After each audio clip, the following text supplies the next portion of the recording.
Salut à tous et ravi de votre connexion au ministère spirituel chrétien qui vous dévoile les profondeurs énigmatiques Robert Ondoa Outreach Ministries Room.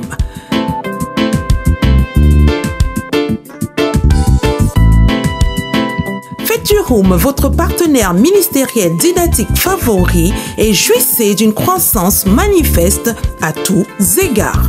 À vos marques et top départ en compagnie des prédications exceptionnelles de Bishop Dr. Robert Ondoa.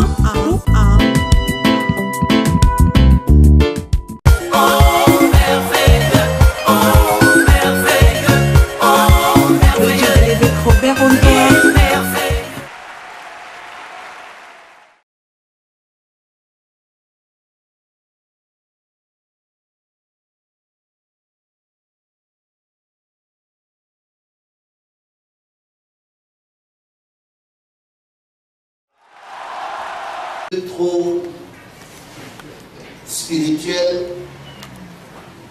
mais c'était une caisse en bois. Voilà, Cassia. Il y a une rue chez nous ici qui s'appelle rue Acacia. Donc l'acacia n'est pas un bois tellement rare qu'on ne peut pas trouver. C'était une caisse en bois. Vous me suivez? Amen. C'est très important que vous le compreniez parce qu'il ne sait pas combien de fois j'ai déjà dit ça ici, mais je dois le dire. Je suis content de tout ce que Dieu peut faire au milieu de nous. Dieu peut faire des miracles. Alléluia. Amen. Au désert, dans l'église du désert, Dieu faisait des miracles chaque jour. Mais le fait qu'il y avait des miracles ne les a pas empêchés de tourner en rond autour d'une même montagne pendant 40 ans. Donc on peut vivre les miracles sans avancer. Tournant en rond. Vous êtes là? Amen.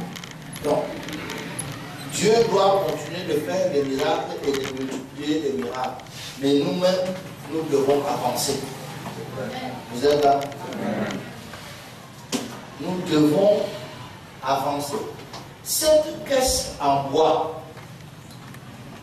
était une image, était un symbole, le symbole de la présence de Dieu, le symbole de l'alliance de Dieu. Lorsque on soulevait cette caisse-là, Moïse disait, Éternel, lève-toi, et que tes ennemis se dispersent. Et quand on la déposait, Moïse disait, reviens au milieu des miracles de ton peuple. Donc les enfants d'Israël n'avaient pas de doute au sujet de cette caisse-là, que ça représente Dieu. Mais lorsque nous parlons ici, nous ne parlons pas d'une caisse. Nous parlons de la réalité de la caisse. La caisse était une image, était une ombre. Donc il est inadmissible que la caisse en bois séjourne chez quelqu'un 3 mois et son histoire change. Et on dit que Jésus, dont la caisse était une image, vit chez toi depuis 6 ans. Et rien ne s'accomplit. Oh Seigneur, c'est ça qui est le problème du christianisme. La caisse là, on pouvait fendre nos bois là et cuire nos bois de maïs. Mais la caisse est entrée chez quelqu'un pendant 3 mois et sa vie a changé. Et cette caisse était une image des choses à venir. Et la réalité est venue. Et elle habite en nous depuis 10 ans. Il faut que quelque part, un enfant de Dieu se révolte. Vous êtes là? Amen. Je suis très choqué avec votre christianisme. Mais restons donc dans l'histoire de Beth-Edom. Beth-Edom n'était rien, on ne le connaissait pas. Mais au moment où David fait transporter l'arche, l'arche vivait chez un sacrificateur. Et elle a fait 6 ans on n'a pas entendu un seul témoignage. Oh Seigneur. Elle a fait 6 ans dans la maison d'un sacrificateur, pas même un. Mais là, je fais 3 mois chez quelqu'un. Sa vie change. Sa vie change. Oh Dieu. Le problème n'est donc pas avec l'âge. Est-ce que vous êtes là? Amen. Dites un peu amen. Amen. Je fais. Donc, David apprend que l'âge a changé la vie des dons, d'Obed-Édom. Il dit, pas question que l'âge reste là-bas, je m'en vais la récupérer. Waouh! C'est là que je commence à parler à David. Il dit, David, tu as eu une très bonne intention. La Bible dit que depuis tout le temps où Saül était roi, personne ne s'est occupé de l'âge.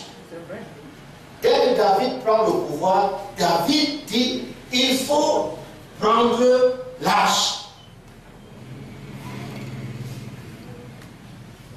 Maintenant, quand il prend l'âge, il ne respecte pas les règles de l'âge. Il rassemble les militaires qui n'ont rien à faire avec l'affaire de l'âge. Il dit, allons transporter l'âge. Je suis un roi puissant, j'ai une armée puissante, allons transporter l'âge. Parce qu'il croit que c'est une affaire de force. Oui, il croit que c'est une affaire charnelle. C'est un bon mot, parce qu'on va revenir sur ça aujourd'hui. Parce qu'il croit que c'est une affaire charnelle. Il prend l'âge. Il croit que c'est une affaire de prestige et de cénobisme. Il met l'âge sur un chariot qui est tiré par les deux, alors que l'âge ne se porte que sur les épaules. Il prend l'âge, il installe sur un chariot conduit par les bœufs. Le symbole de la présence de Dieu conduit par les bœufs.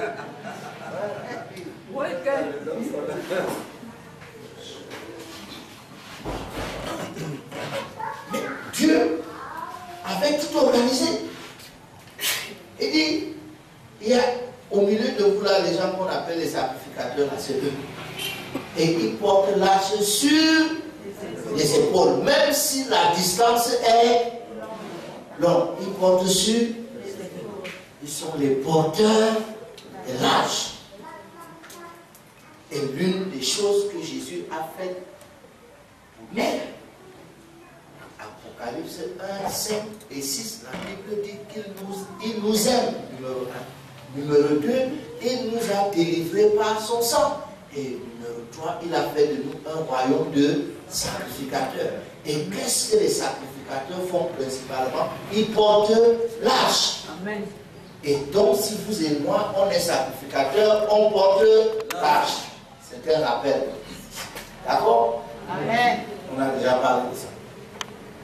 Mais là où je vais, les bœufs conduisent l'âge. Vous savez, Dieu est Dieu. Est-ce que tu sais que toute cette affaire, le fautif, c'est David? Mais David ne mourra pas dans cette affaire. C'est un côté que vous ne comprendrez jamais chez Dieu.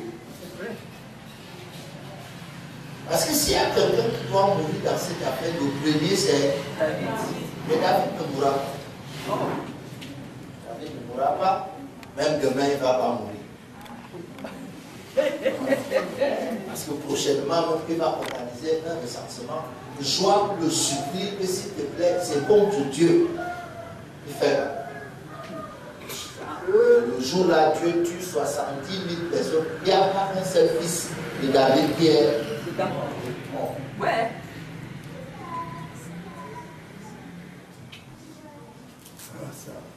Est-ce que tu vas le questionner? Est-ce que tu vas contester avec lui? Non. Dieu est souverain. Pauvre Ouza. s'est retrouvé au mauvais endroit, au mauvais moment. La Bible dit que dans certaines versions que j'aime, l'arche a fait semblant de tomber. L'arche ne pouvait même pas tomber. Mais elle a fait semblant. Parce que Dieu cherchait déjà que c'est quand tu fais, il regarde. Mais il cherche querelle. L'arche a fait semblant de tomber. Uza, un bon frère à l'église, qui ne veut pas voir l'œuvre de Dieu tomber, qui ne veut pas voir les choses ne pas aller, et qui se sent obligé de mettre son nez là où il ne doit pas. Il est mort sur place. Sans pousser.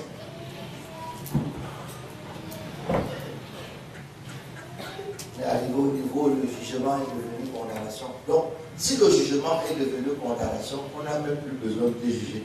On te condamne une fois. Si le jugement égale à condamnation, on te juge encore pourquoi? Puisqu'on connaît déjà son. On peut épargner au juge le travail de s'asseoir et de t'interroger encore. Donc, Uza est mort sur place. Et ce que Dieu cherchait est arrivé. David s'est mis en colère.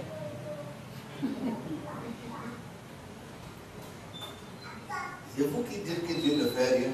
Mais il fait en sa manière. David s'est mis en colère.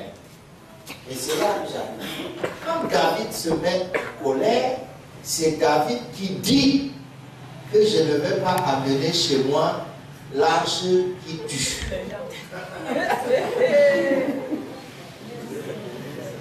C'est pas quelqu'un d'autre, c'est David qui a dit l'arche n'entrera pas chez moi. Maintenant que l'arche est entrée chez Obed-Edom et que Obed-Edom est béni en 3 mois, David dit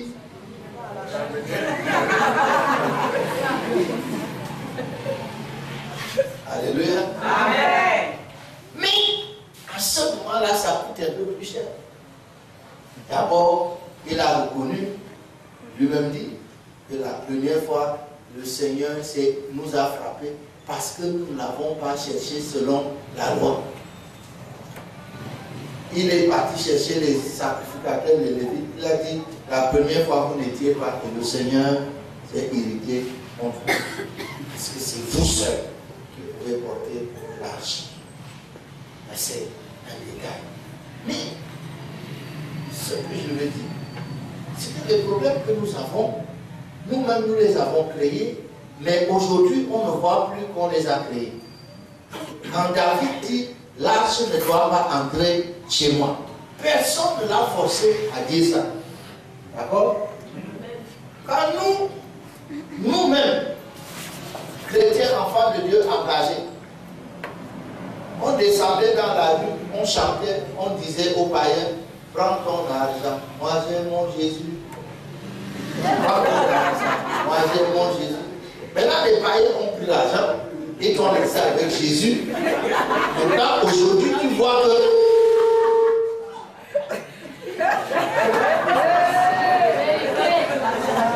maintenant tu veux l'argent. Tu as passé le bon temps de ta foi à chanter que moi j'ai mon Jésus. Prends ton argent, moi j'ai mon Jésus. Oh, tu peux prendre ton argent. Et l'argent qu'on t'écoute chanter.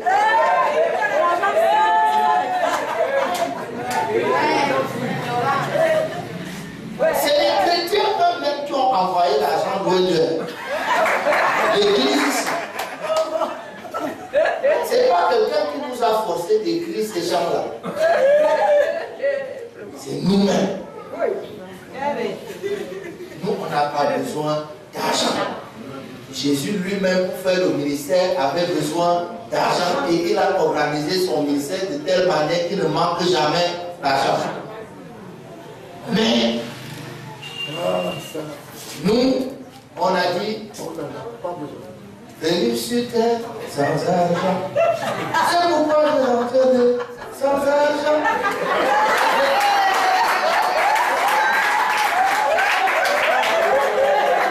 Ça, c'est humain.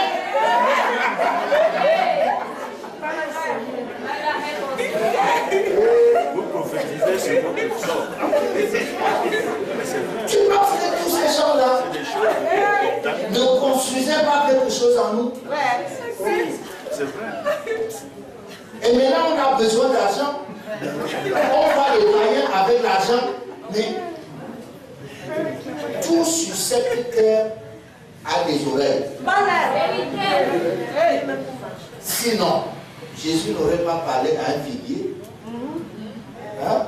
Sinon, Jésus n'aurait pas dit, je peux ordonner à ces pierres de devenir des enfants d'Abraham. Est-ce que donc tout entend? L'argent entend.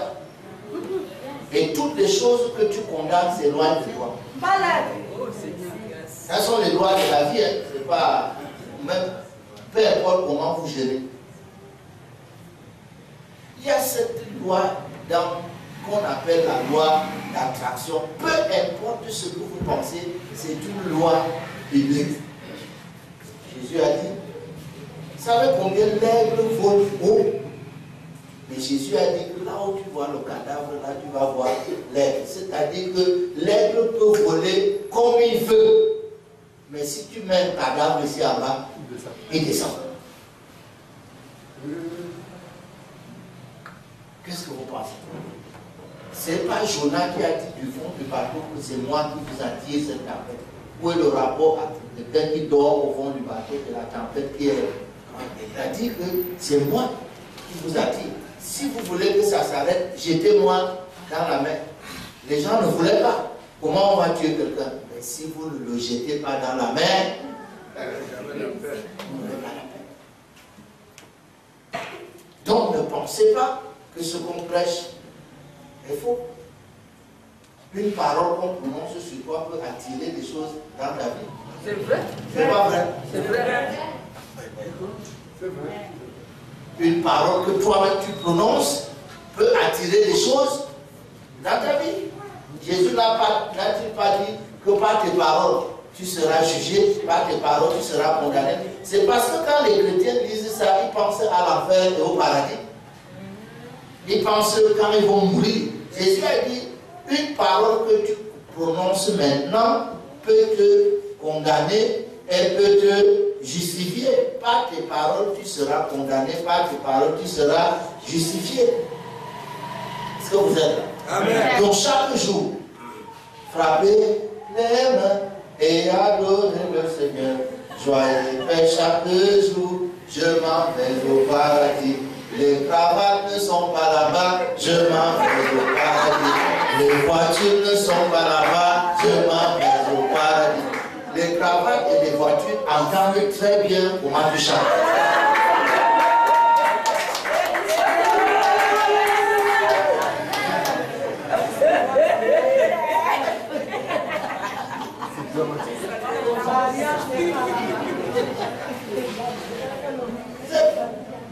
Vous voyez?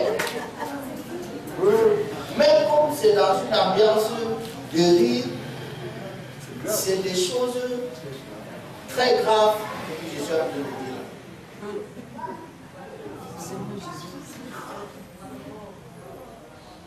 Ou bien, vous ne croyez pas? Non, je ne crois pas. Proverbe 18. Quand vous allez bien regarder ça maintenant, vous allez prendre ça très doucement.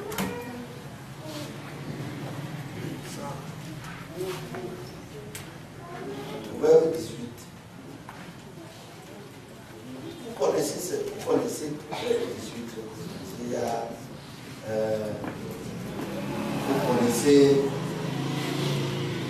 vous connaissez le verset 22 de Proverbe 18. C'est lui qui trouve une femme. C'est ça. D'accord.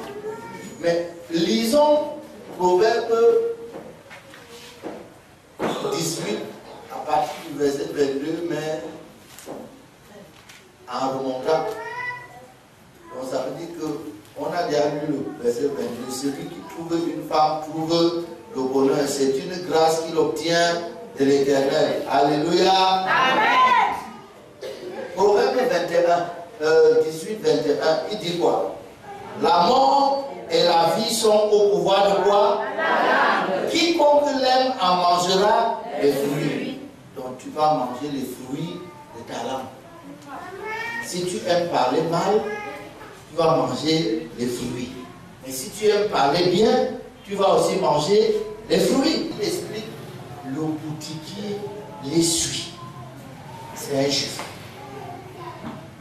Il arrête mon ami, il lui demande comment tu connais tout ça. Tu es rabbin, dans quelle synagogue? Je vais venir samedi prochain.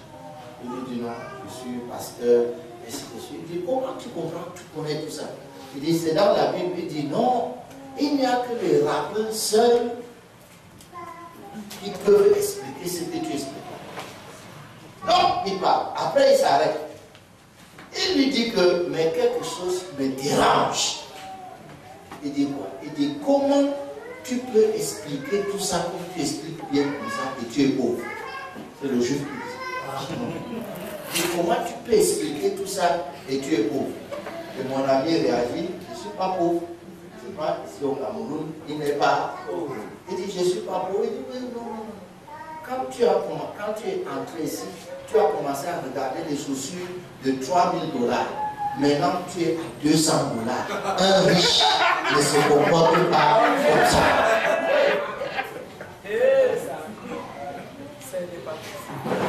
Quand tu es entré ici, tu as commencé avec les chaussures de 3 000 $ et tu ne faisais que descendre. Et ça, aujourd'hui, tu es arrêté à 200 $. Lui-même, il lui a dit, remonte ici, je vais t'offrir une chaussure. Parce que les choses que tu expliques là. C'est quoi le problème? Le problème, c'est que les Juifs ont la pratique de notre théorie. Yes, oh. Amen. Les Juifs ont la pratique de notre théorie. Pourquoi un Juif va difficilement échouer s'il fait les affaires, va difficilement être tout. Vous savez qu'aujourd'hui, là, vous entendez seulement parler des Juifs. Il y a une certaine quantité de diamants dans le monde entier, quel que soit le coin du monde où tu te trouves. Si tu as cette quantité-là, un Juif doit être au courant. Il contrôle le marché. Il y a là, vous parlez de Manhattan aux États-Unis, quand endroit où on fabrique l'argent, on fait l'argent, un endroit bizarre, mais c'est contrôlé seulement par les Juifs. Tu vois des gens qui entrent là avec les Juifs.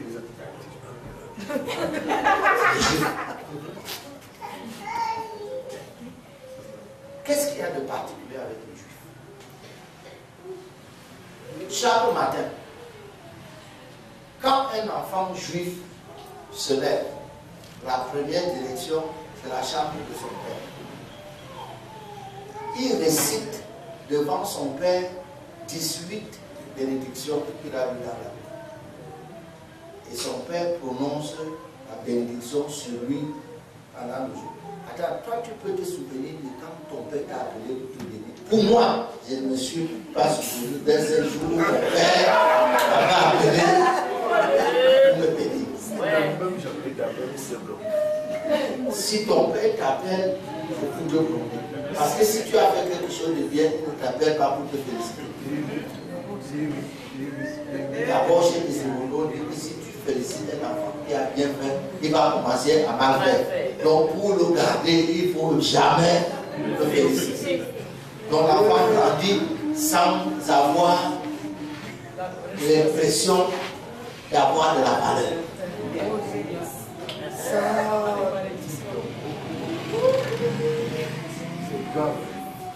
Son père prononce les bénédictions sur lui.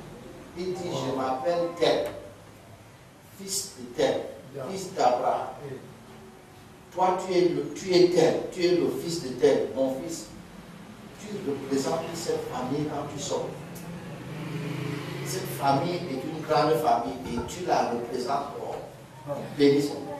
Quand son enfant atteint l'âge d'être 12 ans, il appelle 7 autres de ses amis. 7 autres de ses amis.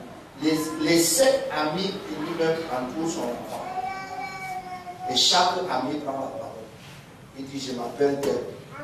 Je suis l'ami de ton père. C'est moi qui ai telle entreprise. Je suis ici pour te dire que tu ne dois jamais échouer.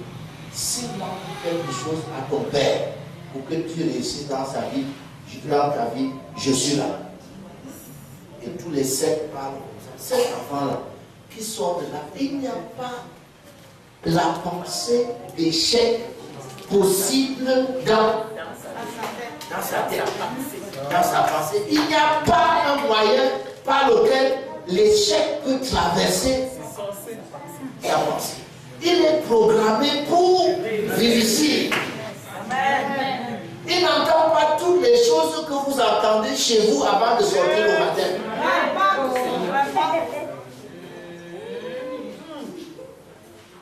Vous savez, tout le temps vous chassez les sorciers là, vous cherchez les sorciers très loin. La sorcellerie est basée sur le principe de la parole, de la bouche. Un sorcier ne peut jamais te faire quelque chose s'il n'a pas dit ça pour que tu entends, même si c'est dans les formes des larmes. Oui, c'est vrai. Il doit dire, parce que la parole est la matière première. Comme elle a été la matière première de Dieu. Laisse ton père de côté. Laisse ta mère de côté. Ma mère, heureusement, ma mère pouvait avoir un doctorat dans les injures.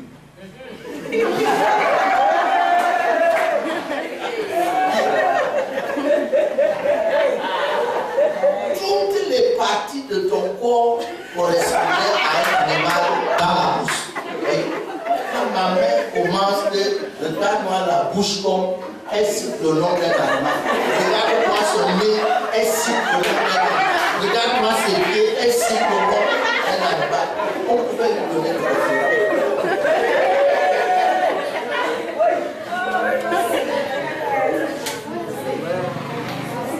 Mais elle va trouver le temps pour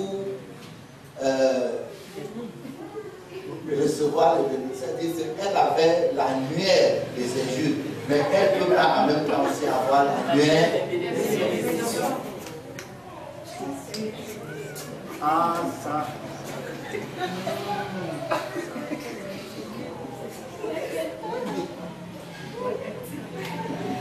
Vous ne savez pas que les noms que les parents ont donnés, c'était les prophéties. Quand ton enfant, tu appelles Aoui. Ton enfant sorti de tes entrailles, quand elle sort, tu dis maman.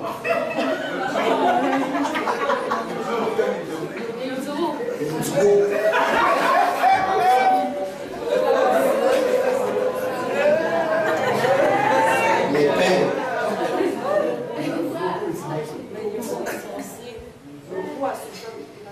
Mais les Africains ne savent pas parler positivement. Peut-être que pour les autres ça va, mais pour les Héros, c'est pire. Les Héros ne savent pas parler bien.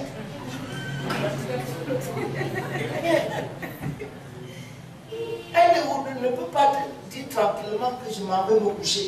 Il dit que ça va ranger les eaux secs sur le lit.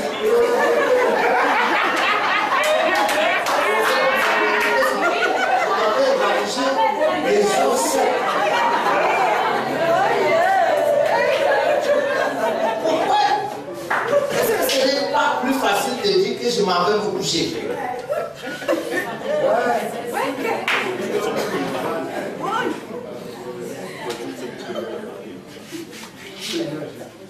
Elle ne dit même pas sur le lit. Parce que quand il dit le lit là, il parle du lit de bambou là qui a des pas un lit qui a des matelas. te dit jamais, je suis en train de construire un duplex. Et la cuisine là, ça encore c'est mieux.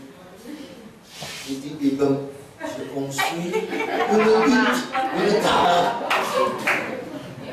Lui-même de sa propre bouche, il est en train de monter un duplex, il dit qu'il construit une cabane.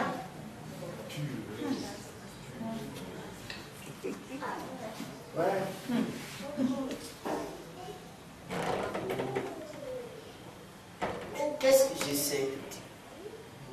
C'est qu'une fois qu'on a compris qu'on est enfant de Dieu, on doit parler avec beaucoup d'espérance. Parce que Jean dit, voyez de quel amour le Père nous a aimés. Il nous appelle ses enfants.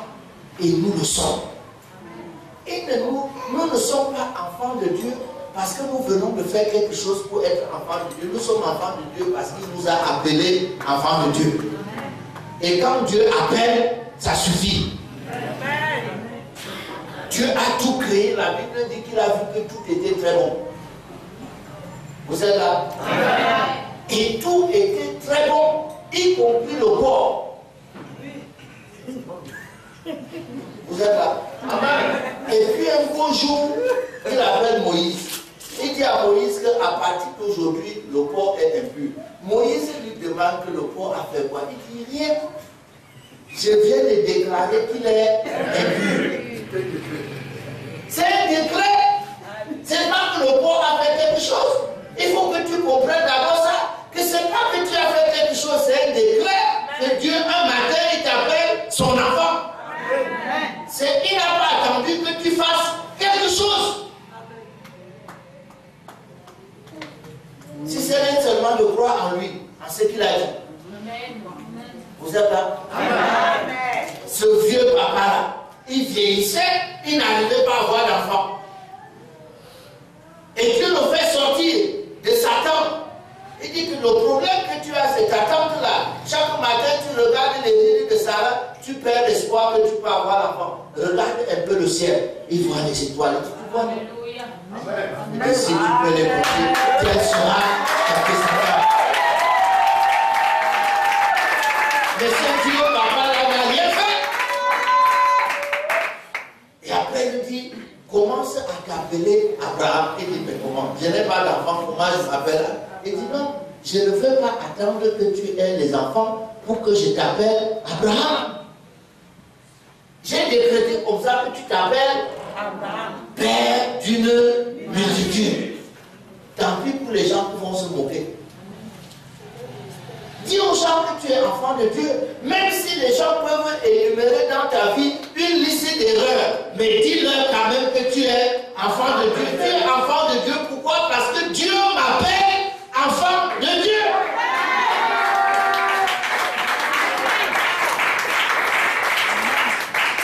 Moïse, écoute-moi, j'ai dit que le porc est impur. Puis les gens ont cessé de manger le porc. Un jour, il appelle Pierre. Il dit que tu vois dans le panier là, il y a le porc, tu le manges. Pierre lui dit non, non, non, le porc est impur. Lui dit non, ça c'était jusqu'à hier. Aujourd'hui là, le porc est impur.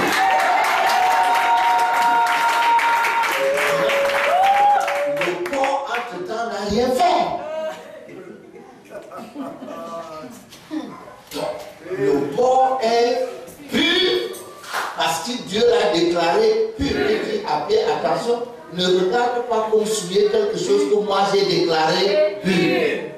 Donc il n'y a pas quelque chose qui a changé dans la constitution du porc.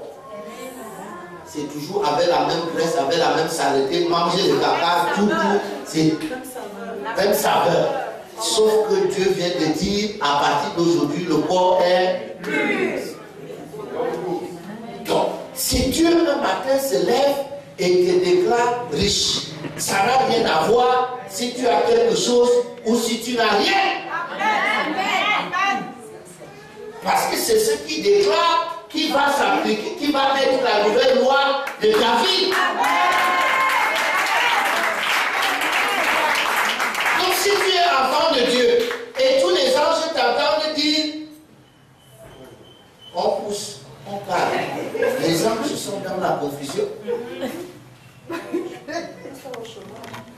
Il dit, c'est du fruit de sa bouche que l'homme rassasie son corps. C'est du produit de ses lèvres qu'il se rassasie. Donc si tu as faim, interroge ta bouche.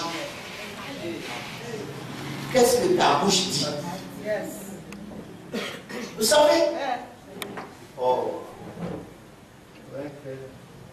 Je peux vous parler un peu? Oui.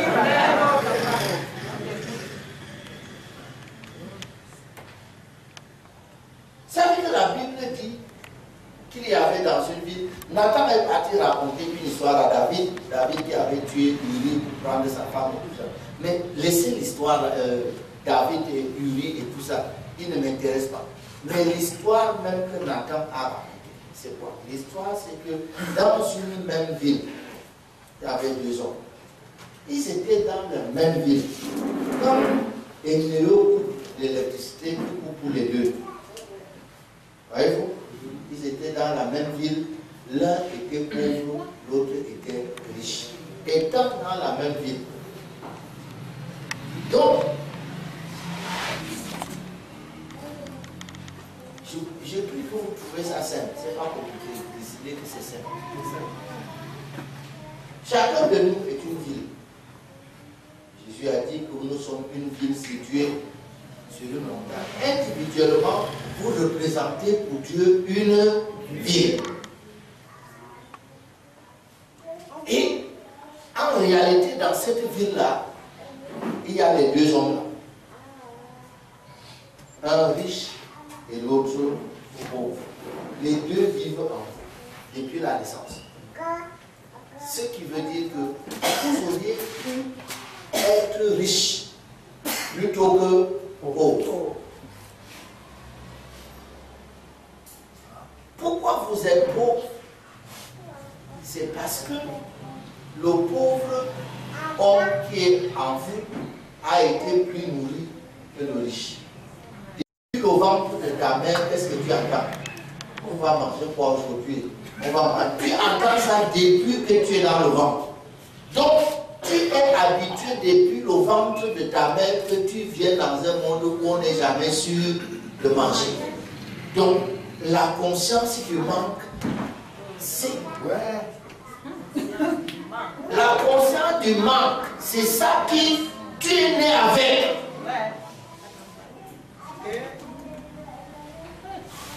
Ce à quoi tu es exposé, je peux vous dire quelque chose.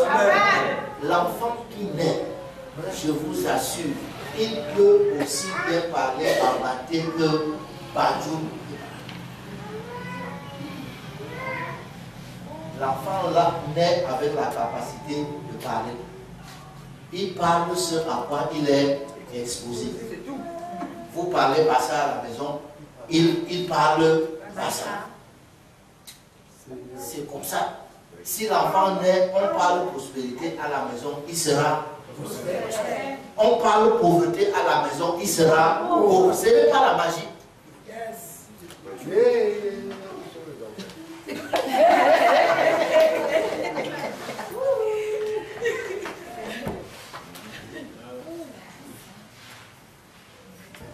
Comment on aurait pu penser quand tout autour de nous parlait que pauvreté? Et si même un jour, par erreur, enfant, tu peux prononcer le mot riche, on te prend. On te dit que le gros cœur, regarde dans notre famille, tu as vu qui? C'est le gars.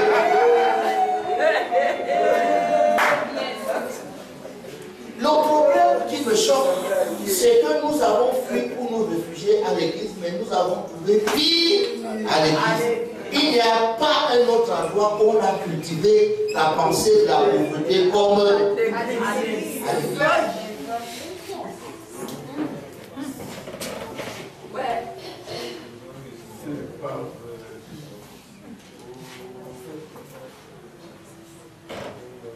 On peut bien dire qu'on est enfant de Dieu. Mais tout à l'heure, quand on va sortir d'ici, notre langage ne sera pas le langage de quelqu'un qui croit qu'il est enfant de Dieu. Donc, on retombe dans les mêmes choses. Il faut que Tu ne peux pas vivre le miracle de Dieu si tu n'es pas prêt à vivre son ridicule. Le ridicule, c'est de dire que tu es riche. Quand tout autour de toi te montre que tu es riche.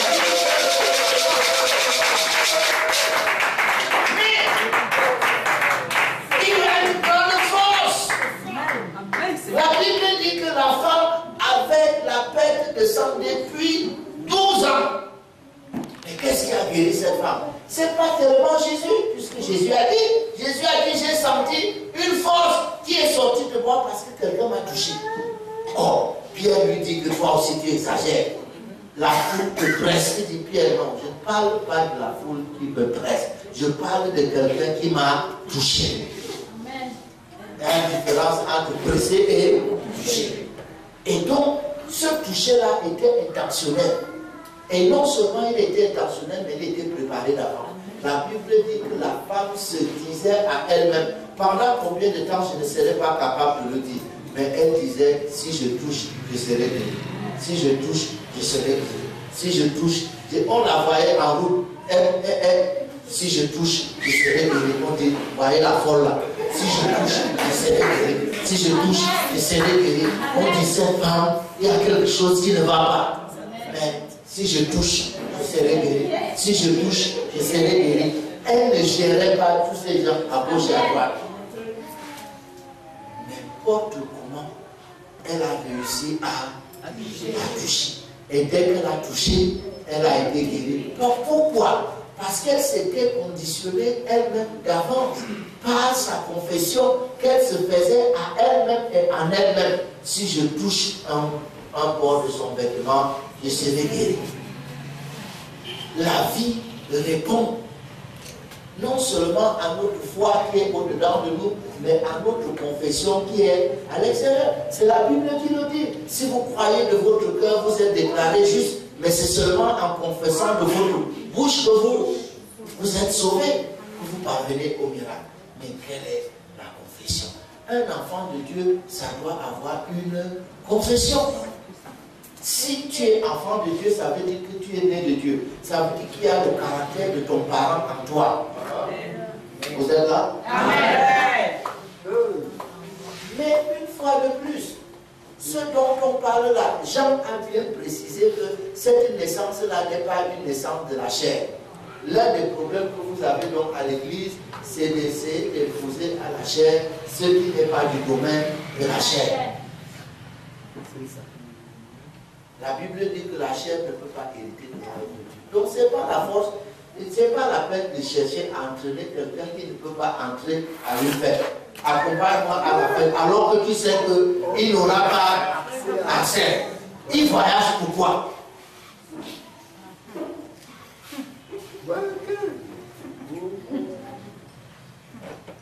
J'ai dit ça pourquoi?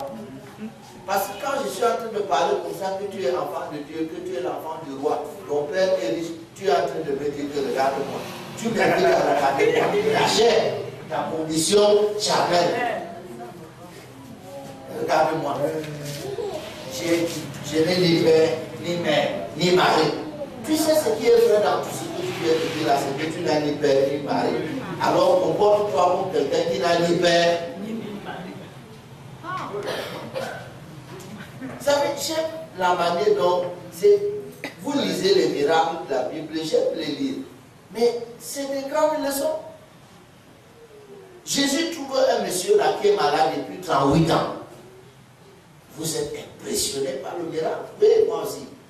Essayons de réfléchir. Jésus n'a rien dit d'extraordinaire à ce monsieur. C'est le monsieur qui lui a dit, je n'ai personne. Même dans mon village, la grand-mère qui va malade au champ, si tu la rencontres, tu dis, grand-mère, pourquoi tu vas au champ étant malade? Qu'est-ce qu'elle va te dire? Elle va te dire, je n'ai personne. Donc les gens qui n'ont personne ne restent pas couchés. 38 ans, tu es couché et tu dis, tu lui as dit, lève-toi donc.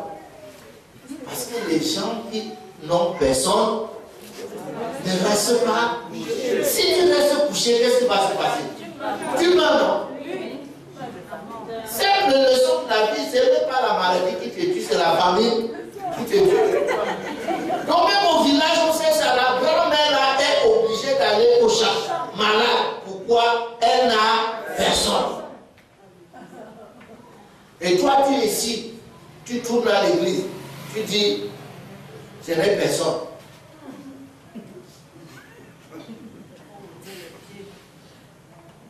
Ok, te choque, tu n'as personne. Dis-moi comment tu es arrivé ici, tu es parti, tu ne marches pas. Tu es arrivé ici comment? Hein? C'est que les gens t'ont porté pour t'amener ici. Et ils espéraient qu'au bout d'une semaine, tu seras guéri. Maintenant, tu as 28 ans. Eux aussi ont leur vie à vivre. Les gens ne peuvent pas t'assister toute leur vie. C'est ça même. Yes. Non, une semaine, ça peut arriver. Un mois même. 38 ans, mon frère, même si il n'y a personne qui va rester là à t'assister pendant 38 ans. Non. J'ai rencontré une femme l'autre jour, je causais avec elle, dit qu'elle se plaît que son grand frère avait l'habitude de payer la scolarité de ses enfants. Maintenant, il ne paie plus. Maintenant, on est en train de causer. J'ai dit, voilà, j'ai découvert que quand son grand frère payait sa scolarité, il n'était pas marié. Et même quand il s'est marié, il n'avait pas d'enfant. Alors, si son grand frère est déjà marié et a déjà les enfants qui vont à l'école, qu'est-ce qu'il va faire? Il ne va pas payer la scolarité de ses enfants. Maintenant, pour qu'il continue de payer pour tes enfants, il faut qu'il en ait en plus. Donc arrête d'en vouloir à ton grand frère. Maintenant, là, lui aussi a sa vie à... Ne reste pas couché, lève-toi. Amen. Ça même. Amen. Amen. Pourquoi vous n'aimez pas mon message ce soir?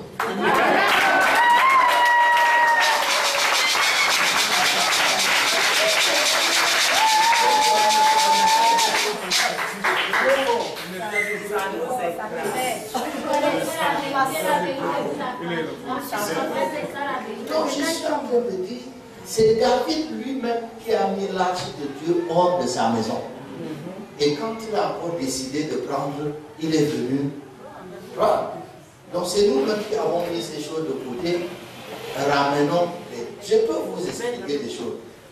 Les chrétiens ont une attitude très hypocrite envers l'argent. Et l'argent n'aime pas l'hypocrisie.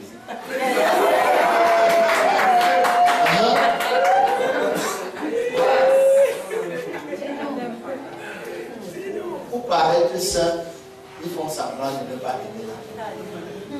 Alors qu'en réalité,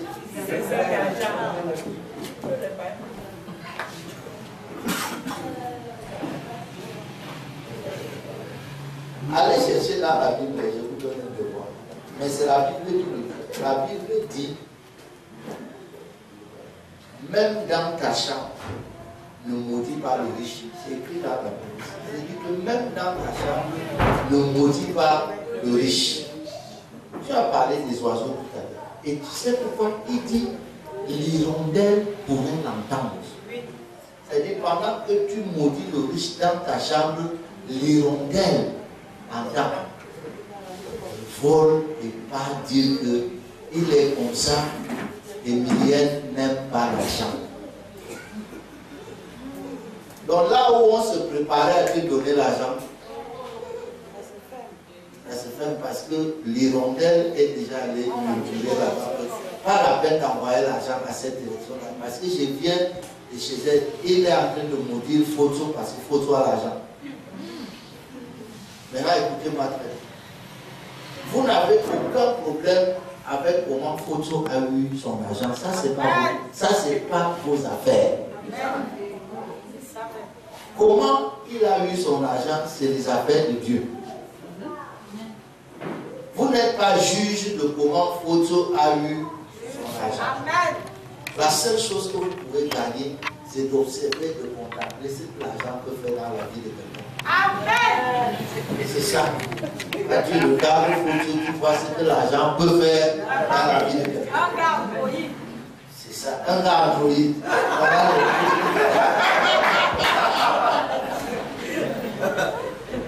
le on s'appelle photo, même si tu es en prison, tu te maries avec une bombe en prison.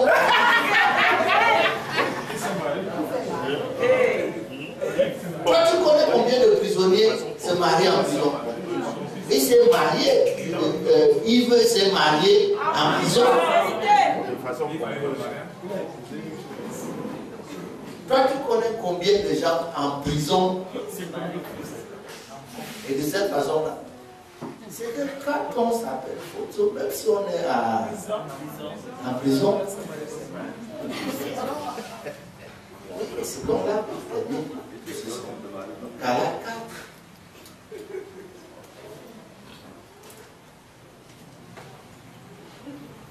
Ça, voilà.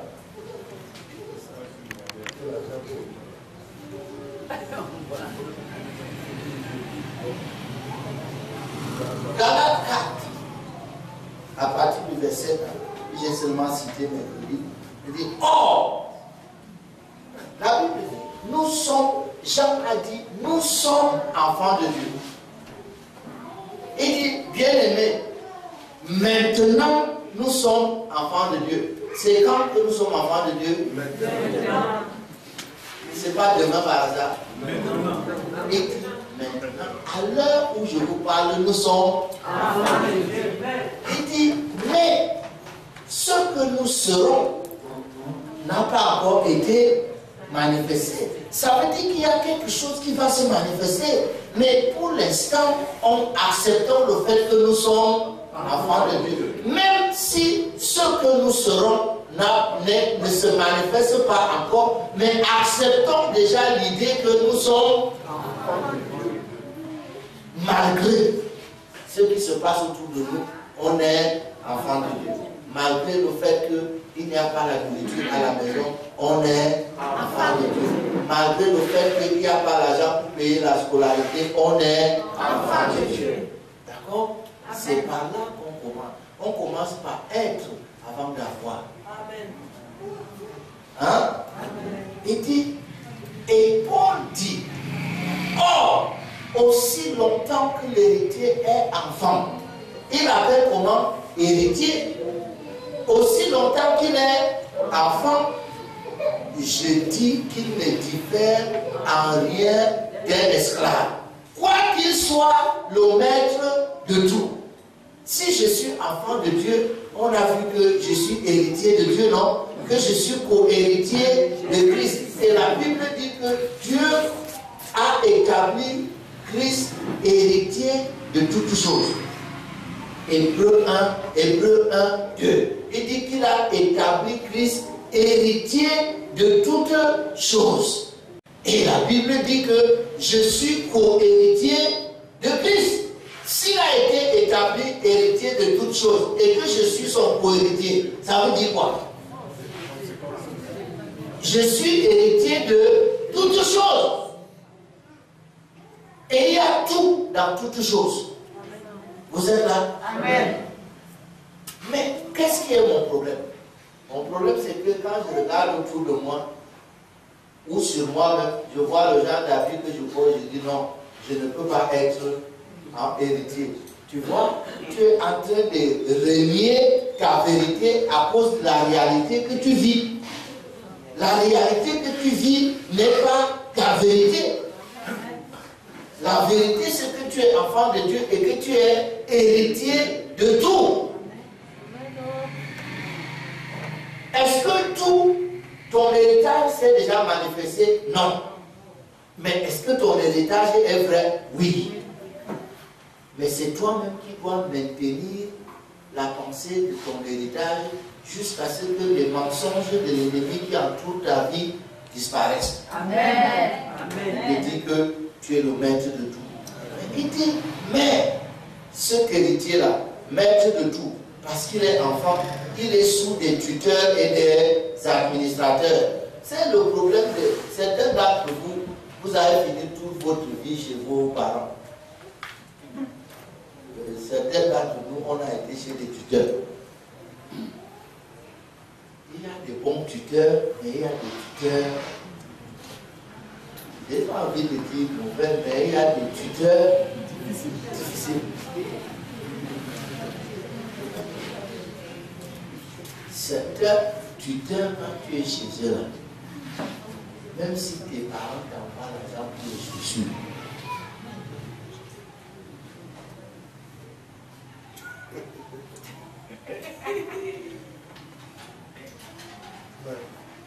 mais il est sous des tuteurs et des administrateurs jusqu'au temps marqué par le Père.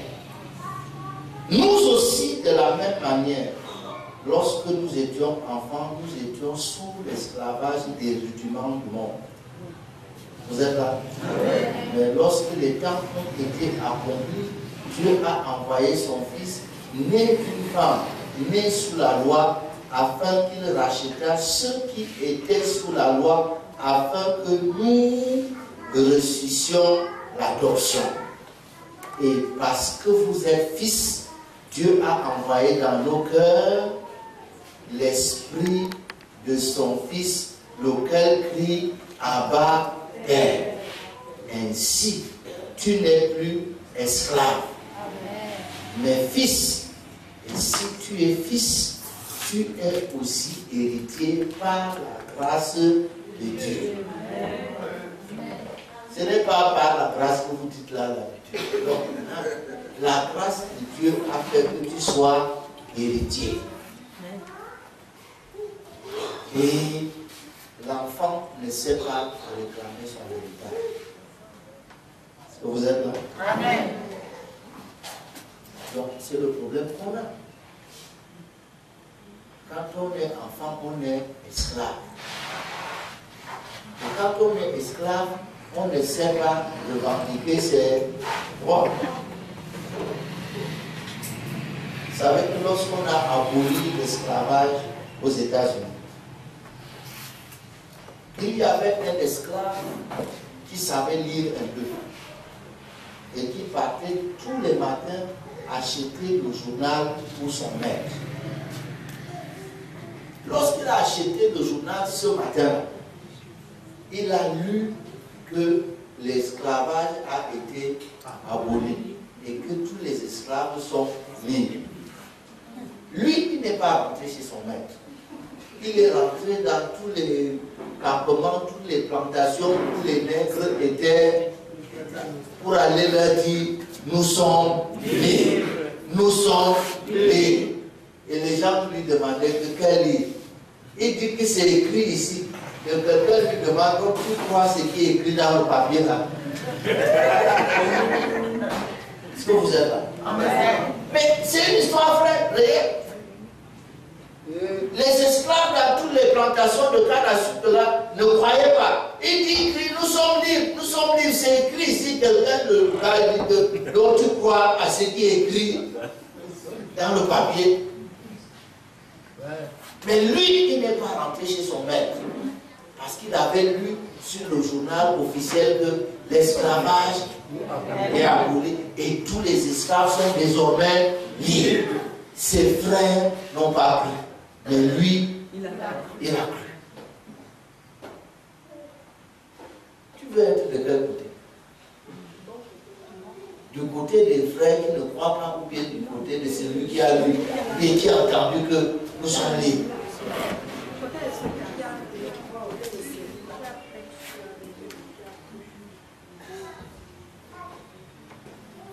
Il y a ce monsieur-ci qui voulait faire un voyage en bateau. Il a travaillé dur pour faire l'économie. Et ce qu'il a pu obtenir, c'était acheter le billet. Donc il a acheté le billet qui lui restait un peu d'argent. On l'a embarqué dans le bateau. Le voyage durait environ 1 mois. Il avait un peu de sous qu'il a utilisé les premiers jours pour aller manger au restaurant du bateau. Et l'argent est fini. Il ne sortait plus de sa cabane. Au bout de 2 semaines, 3e semaine, son ami, enfin quelqu'un là, il a dit, mec, il dit, qu'est-ce qu'il y a? Il dit que je n'ai plus l'argent. Il dit, quoi? Allons manger. Il dit, non, je n'ai plus l'argent, je n'ai pas. Il dit, toi tu as acheté quel genre de pied? Il dit, mais j'ai acheté. Il dit, montre-moi ton pied. Il dit que, mais depuis que tu es entré dans ce bateau, le pied-ci te donne au repas, le petit déjeuner.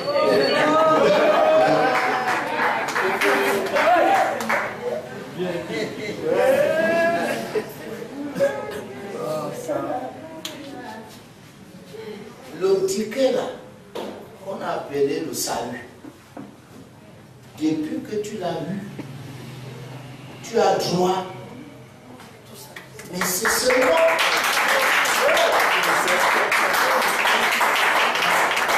Bien-aimé, je souhaite que tu prospères à tous égards et que tu sois en bonne santé, qu'on prospère l'état de ton âme.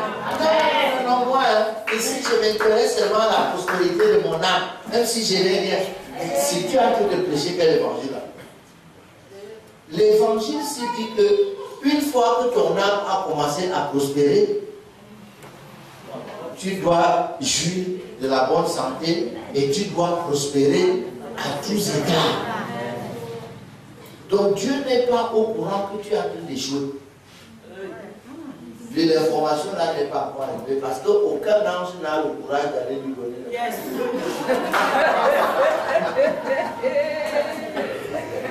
Parce que tous les anges disent partout que tout est accompli. Pour Emilienne, tout est accompli. Pour Bernadette, tout est accompli. Pour Jean-Jacques, tout est accompli. Et quand les anges ont peur d'aller lui dire que il est comme ça que Jean-Jacques a les problèmes. Dieu risque de demander à la prière que comme tu ne lui as pas annoncé depuis qu'il est riche.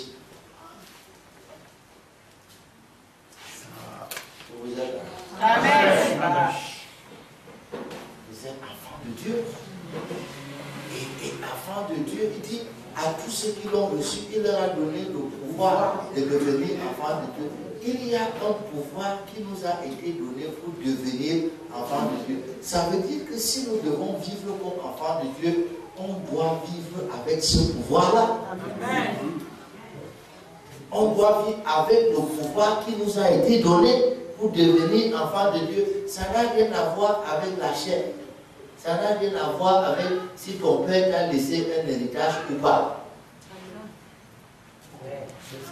J'étais avec mes petits frères l'autre jour au village pour leur dire, parler de l'héritage de leur père. Et ce n'est pas seulement la plantation de cacao, parce que je venais de retrouver une de mes petites sœurs, les enfants que mon père avait, et l'une allait mourir. Et c'est là qu'on m'a appelé. J'ai ramassé pour amener à l'hôpital et tous mes frères, aucun n'est venu. J'ai dit ça aussi, ça fait partie de l'héritage.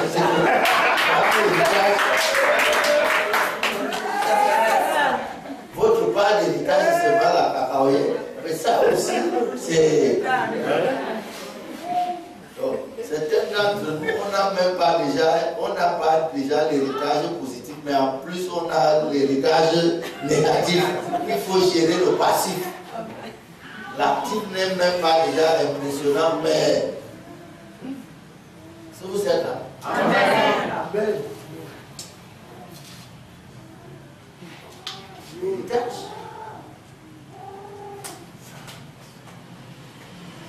Je lisais l'histoire d'une vieille maman qui habitait dans une maison en carton. Elle était malade, très malade. Un jour, un évangéliste lui a rendu visite. Dans sa maison en carton, là, il y a un tableau qui est accroché là. Et l'évangéliste regarde et dit, le tableau là, c'est mon patron qui m'avait laissé ça. Même si je pars, on peut tout m'enlever, sauf. Vous savez ce qui était ce tableau-là? Son patron en courant était très heureux. Son patron était tellement content de ses services qu'il l'a fait héritière de toute sa fortune. Et il a signé, touché le notaire et il lui a donné le papier là et on a encadré.